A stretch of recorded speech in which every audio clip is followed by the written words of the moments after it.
setting goals in tech. But again, before we get, next slide please.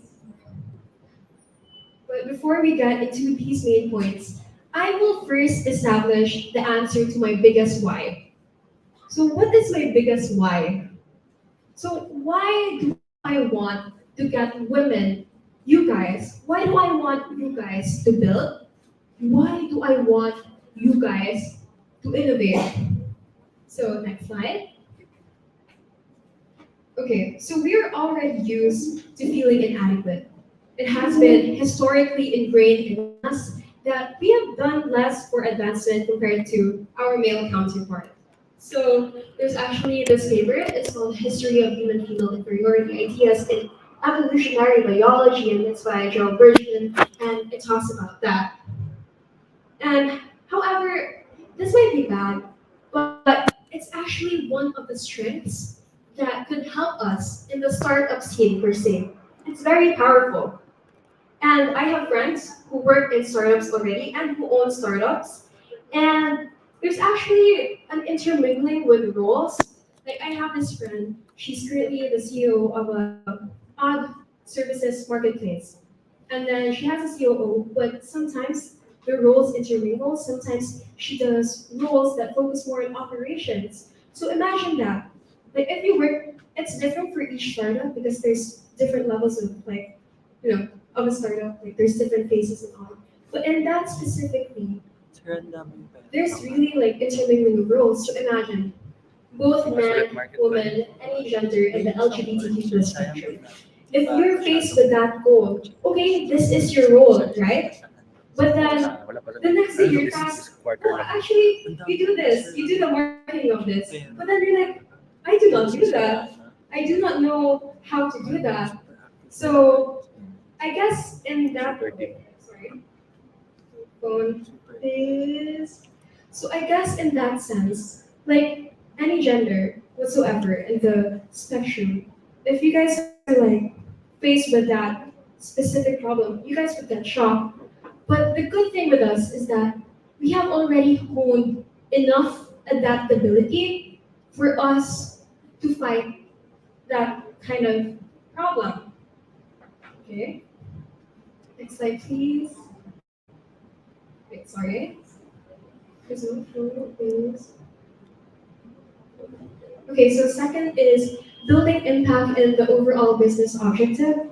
So I firmly advocate for the elevation of women's voices and their increased influence in shaping the overarching objectives of business enterprises. Moreover, fostering greater representation and involvement of women in strategic decision-making processes not only enhances diversity and inclusivity, but it also cultivates a more dynamic and resilient environment. In a way, it's more vibrant. Yeah? And next slide, please. And the third is also a shift in POV. So this is Melissa Eggleston. She's a Durham-based UX consultant, and she said this: because my 5-year-old daughter deserves to grow up in a world with products and services designed for her. Women bring important perspectives to design. We need the experience and skills of UXers of all genders. She said that. And to back that up by Luana Cavalcanti, one of the trailblazers in the international UX community. Many studies have actually shown that women tend to score higher on tests of social sensitivity than men do. So if women are more active in, like, let's say the tech space, there's really going to be the shift in POV. And as people in tech, it's our goal to produce products. It's our goal to let out products that are for everyone and not just specific for a certain group of people. We need to make it inclusive. That's what I learned from the Netflix assignee that I was able to meet him during the UX conference, and he said he emphasized the importance of inclusivity. So, next slide, please. So, okay, so now we're actually in the main part of the talk. So the first part is identifying and finding opportunities. So I want to ask a question. Who are founders or current presidents here of like tech organizations in their school. Okay, so may I ask you a question? Yeah, the girl wearing white. Yeah. So my question is, how were you able to find the opportunity um, to lead that tech org in your school? Okay, so actually I'm handling two orgs. So I have this academic org, which is the IT department, and then GDNC. And under the IT department, we are also handling the AWS, esports, and such.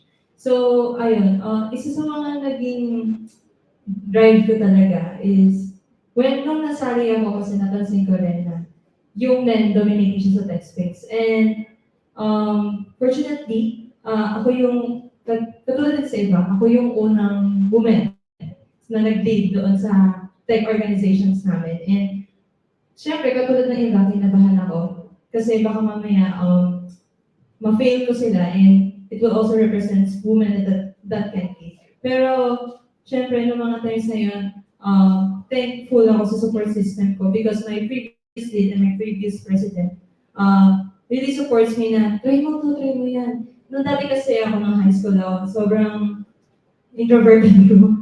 Lahat ng mga opportunities pinapalagpas ko dahil sa hiya. During my college, doon ko napatunayan na environment really has an effect on you. Kasi kung hindi ko na-meet yung environment ko ngayon, yung support system ko ngayon, I think wala rin ako dito nagsasalita ng experiences ko. So, what really drives me is I have this support system, but at the same time, I really want to lead and serve the communities that I have right now. So, Thank you for that. Actually, same case with me for UX Society also. Like the previous president, Julian Adino, like at first I was hesitant and I was scared, but she was able to force me, and I'm so happy that she did. Okay, I'm so happy to hear about your story. So for my case, naman, some might think, oh, it's very easy for you. It's very easy to get resources and opportunities because Ateneo is a generally business-oriented school, right? So in terms of people interested in tech entrepreneurship, it should be easy to find.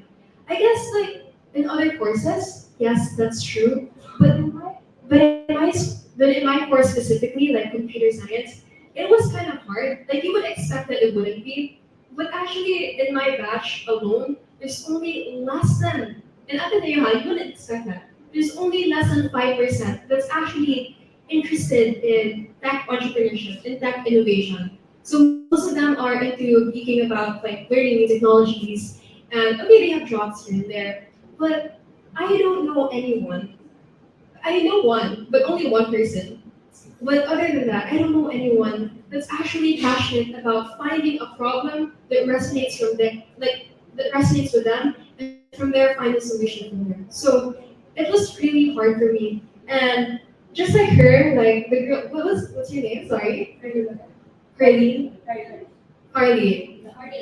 Korea. Okay. So just like Korea, I was also just pulled by this girl Angel, previous Young Society president. So I'm really happy because of that. Because if it were for her, I wouldn't be involved in the startup community in Ateneo. And yeah, at first I was very hesitant, but then she was able to force me. But if I were to go back in time, here's how I would see that invitation. Huh? Oh, sorry. First, I would look at the founders and the people and the organization. Okay, sorry, I thought you were talking to me. Oh, sorry, it's fine. So, I would look at the founders and the people in the organization and determine what they do and check if it aligns with my advocacies and goals. And I have always been into the front end side of things. And knowing that one of the founders, Alexis Toledo, is actually also the founder of a successful startup called Smart, I would have looked at that situation in a more enthusiastic lens. Yeah. And then next, I would also take note and consider the current partnerships of the organization if it also aligns with my career goals. And it's really nice because UX Society has very strong partnerships with UX PH. And also, yeah, like USPH, ATP list, and all that. And also, like, some of the founders of US Society are also the founders of US Conference, right? And the speakers there are really amazing. Like, they're from Netflix, they're from Swarm, they're from Stripe. So I was able to gain a lot of insights.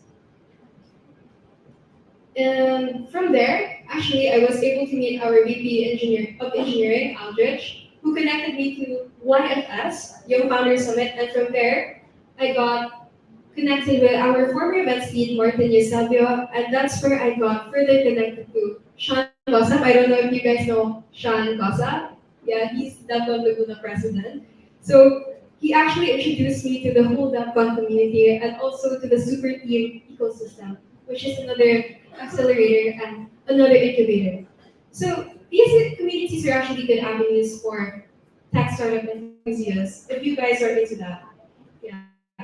So right now that we are on the topic of identifying opportunities, I would also like to blatantly show you guys how these communities can help you because I don't want to be here and just like lecture everyone. I want you guys, like after this talk, I want you guys to be able to know the avenues for you guys to be able to take action. Okay, join this and join there. So yeah. So next slide please.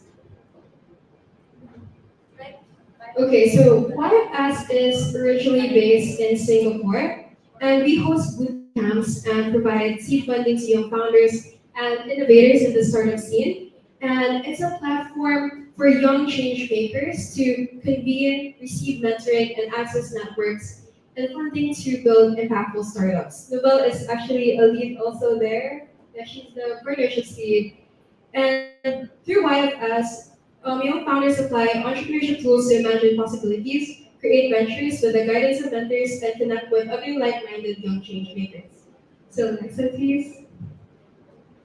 So this is how we build change makers in YFS. So first we train them, mentor them, and network them. So for the training, um, we provide students and founders access to workshops, master classes, and opportunities tailored specifically for cultivating entrepreneurial skills and mindset.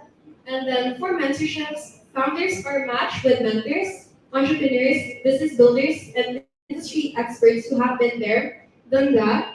And for network, the opportunity to connect with like-minded students nationwide who share passion for startups, technology, and entrepreneurship. So we actually just had our GA, and most of the people that were there are from. It's actually open to everyone. It's not like okay, it's just DLSU, it's just Ateneo, it's UP. There's actually like a lot of PUP people also, and we're able to meet like amazing founders from let's say DLSU, like they founded Service and all those other startups like that are booming right now. So yeah, next slide please. Specifically, these are the marketing initiatives, like under my department for YFS. So there's the alumni engagement programs, basically to produce and share short videos featuring success stories of young founders who have participated in YFS initiatives. So in a sense, like you guys will know how they use YFS to succeed in their entrepreneurship journeys. And next slide, please.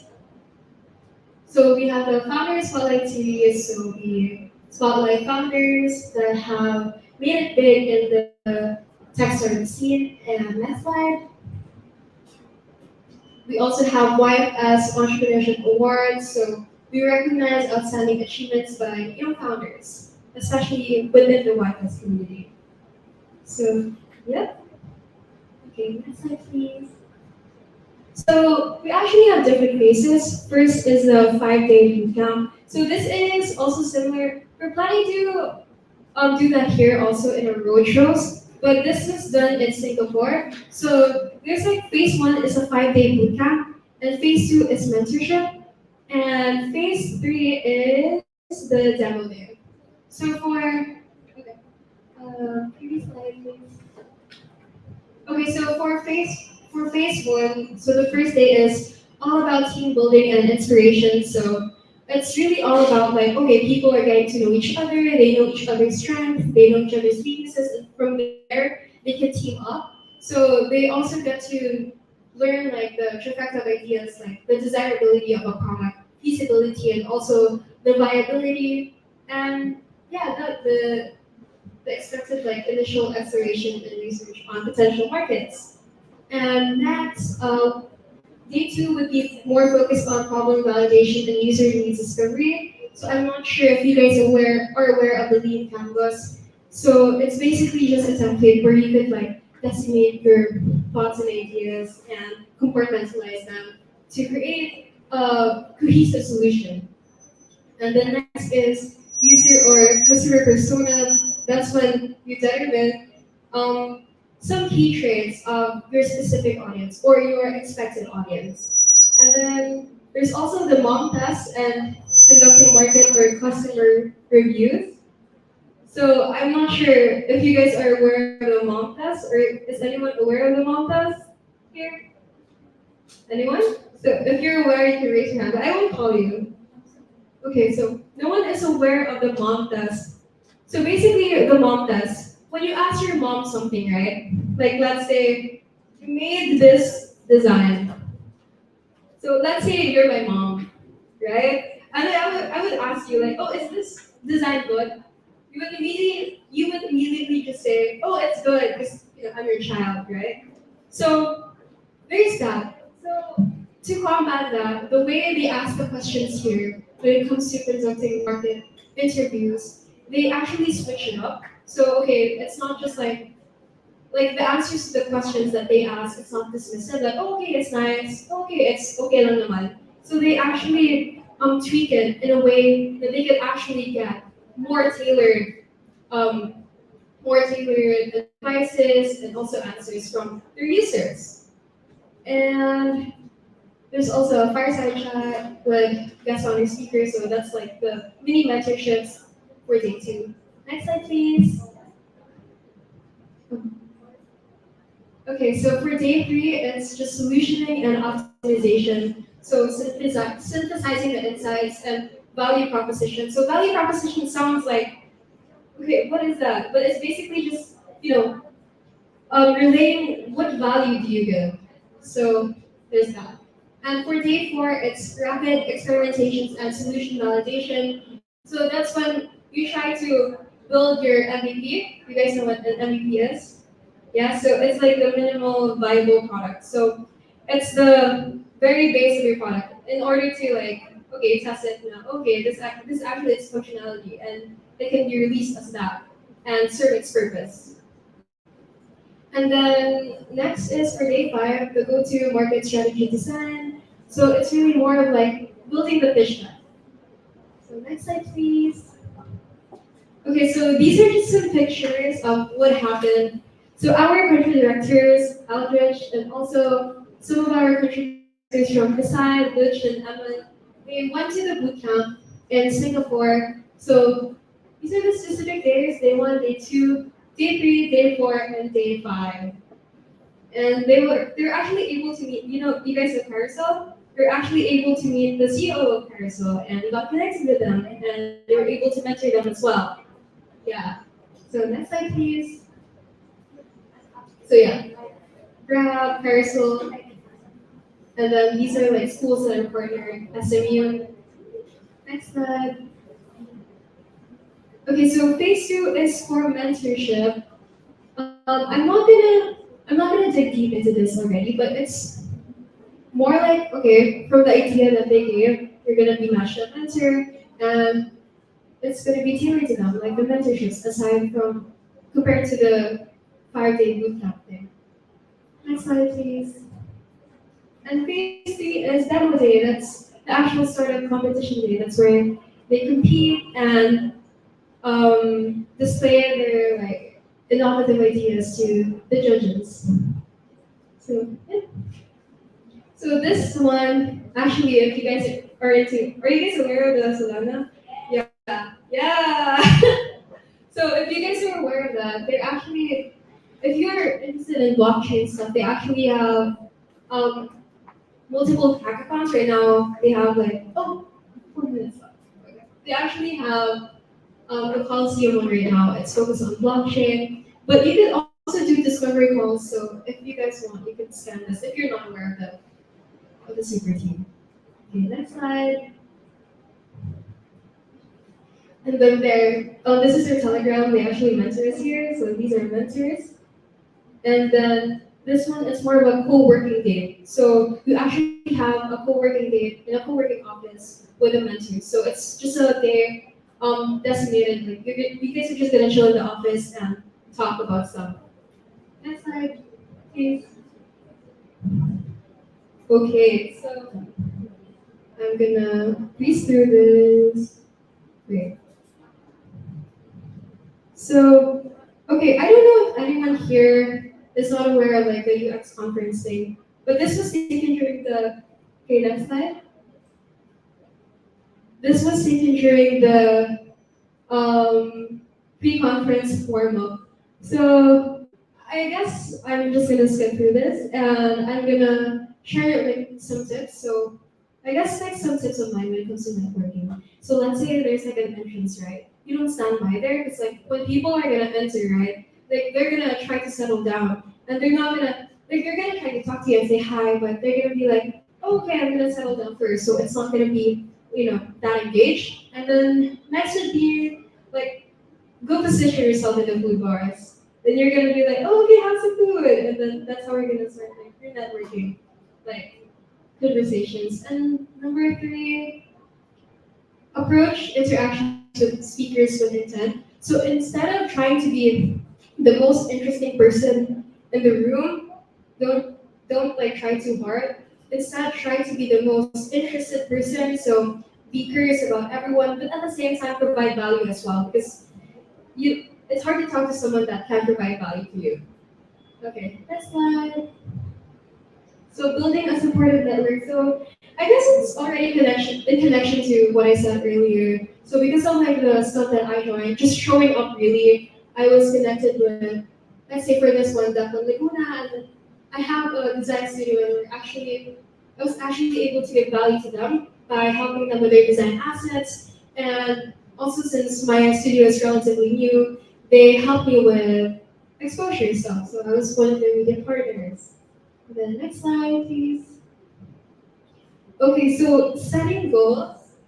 Okay, so I would like to emphasize this part because there is no universal way to determine how one will succeed in their career in tech, right? So I kind of like mush it down into two. So you have to check your ability to keep up. So that's like you need to assess your diligence and your inherent knowledge and stuff. And next is goal orientation. So I actually narrowed it down to two like aspects also. Are you more of a wholeness person or are you more of a perfection person? So some people could go 150% on a certain thing, and some people could go 80 to 100% on five different things, right? So I think you have to assess like what type of person you are. So before assessing that, you need to clarify with yourself what kind of contribution and the depth of contribution you want to create in that specific space. And from there, you're gonna assess like, oh, okay, given my goal orientation, given that okay, I'm a wholeness person or a perfection kind of person, can I balance this out given my ability to keep up? So that's self-assessment. And then third is authenticity. So encouragement to just stay true to yourself and okay, this is what I can do. This is what I can contribute given my specific goal orientation in life. So yeah, that's it. I hope you guys enjoy. Thank you. You know what? I love how soft-spoken she is. Kanina, I was like, paano ko to gagawin? Parang, how do I speak like her? Ganon. I tried. I really tried. Diba? How will I do this? So, I really like how she speaks about. So poised, so not me. Diba? Pero, it's for two different people. So anyways, yun nga. So, thank you so much, Miss Raffy Alidon. So, of course, it's also my honor to present the certificate of appreciation to you. So, I'd also like to join here again, Miss Rachel, Miss Nina, and of course, for this time, so kanina we had the design committee, we had the documentations committee, and the family of Miss Ashley. We also have, we'd like to invite the food committee here. So, to assist us naman, super committee, para naman may let's go food committee, yan, diba? Woo! Yes!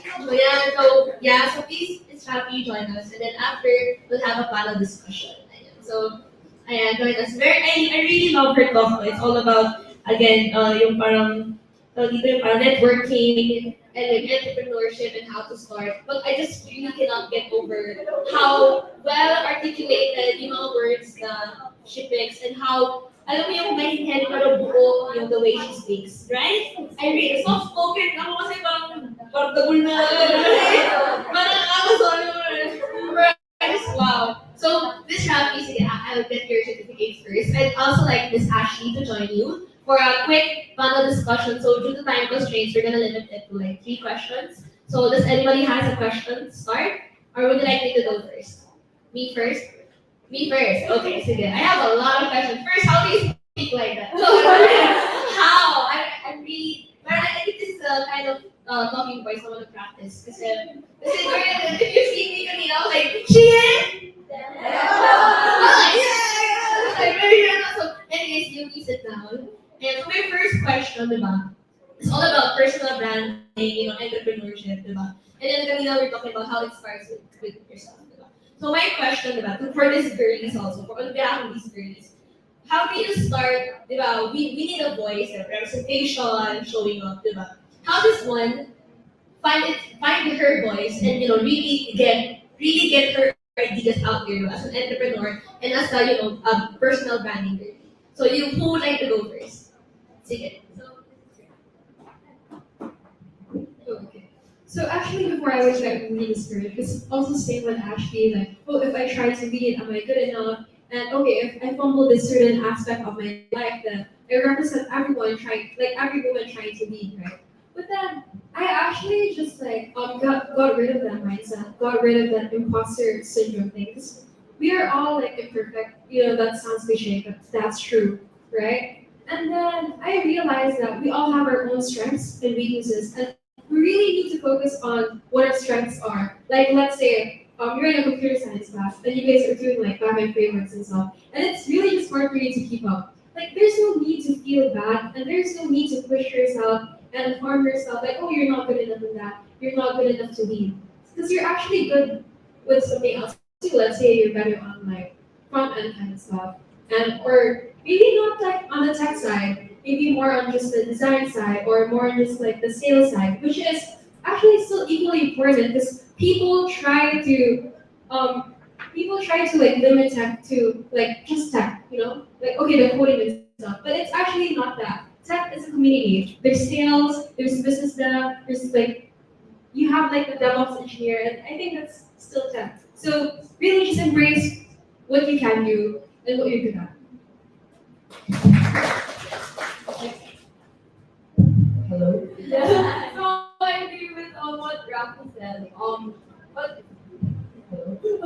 and I would say that I guess it's stemming from like the idea of like that. Like as we know from the branding I guess of tech, it's usually the hard code, the technicalities, but as you mentioned that like tech is also about the community, like developing people, not just products and everything like that. And I guess in terms of like finding your voice, it really does. I would say it's really a process and really a journey, and all of that. And I would say that even though I was, I'm let's say around 4 years into my career, I would still say that I'm still finding my true voice in that sense. But looking back, I would say that like I don't want to like neglect like the versions of me before. So even though they are like imperfect, they're still a work in progress. I think it's important to embrace those parts of us and still use that as our voice in that sense. Because without using that voice, we won't be able to like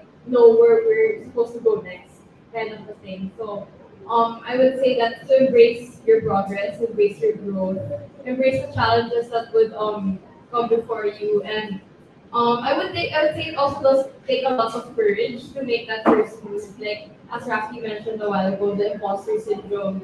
Like until now, I would say I don't know why I'm here at the go, that kind of thing. So I guess imposter syndrome is it's really just what do you call it? Something that like you shouldn't make that your voice, because your voice is like, you know, who you are and like your dreams and where you want to go. And but then I would say that with that imposter syndrome, it will just like show how far you're willing to take where you want to go. Something like that. Sorry, so many words.